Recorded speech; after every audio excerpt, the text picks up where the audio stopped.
you can see how much, once we kind of get this tacked in here and then this welded, I mean, this adds a whole bunch of structure here that wasn't there at all, right?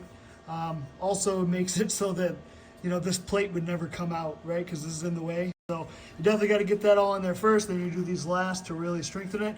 And then from now on, like I was mentioning, we'll have, definitely like a nice reinforced mounting point, to get our jack under here. This is where I used to jack anyway, but now it's going to be even stronger. So I'm going to get this one burned in, and then we'll go over there to the other side and mess with that.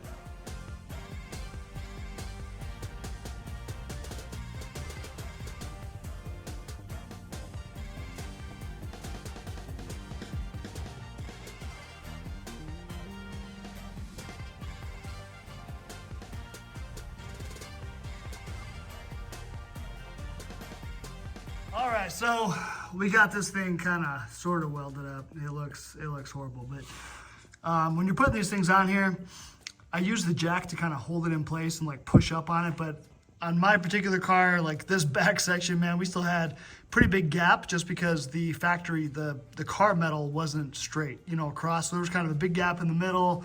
So I was able to get, some good stuff here. It looks horrible. I mean, what can I say? I suck at welding.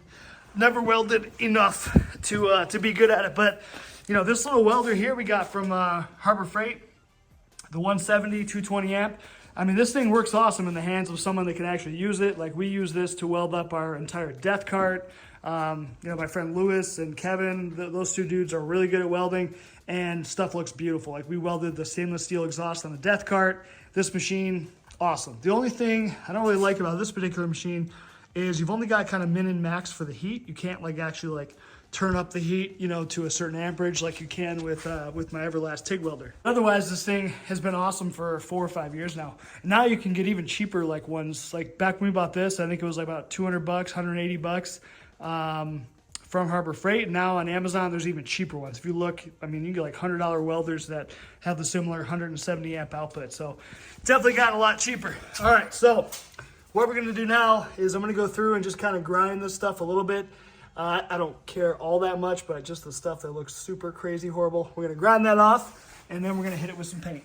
So yesterday when we were trying to do some grinding, I ended up running out of grinding disc. And usually I buy my grinding disc from Harbor Freight, but I got to look on Amazon yesterday, and there's actually, I was able to get like a 25 pack of grinding discs for $27, something like that. So pretty cheap.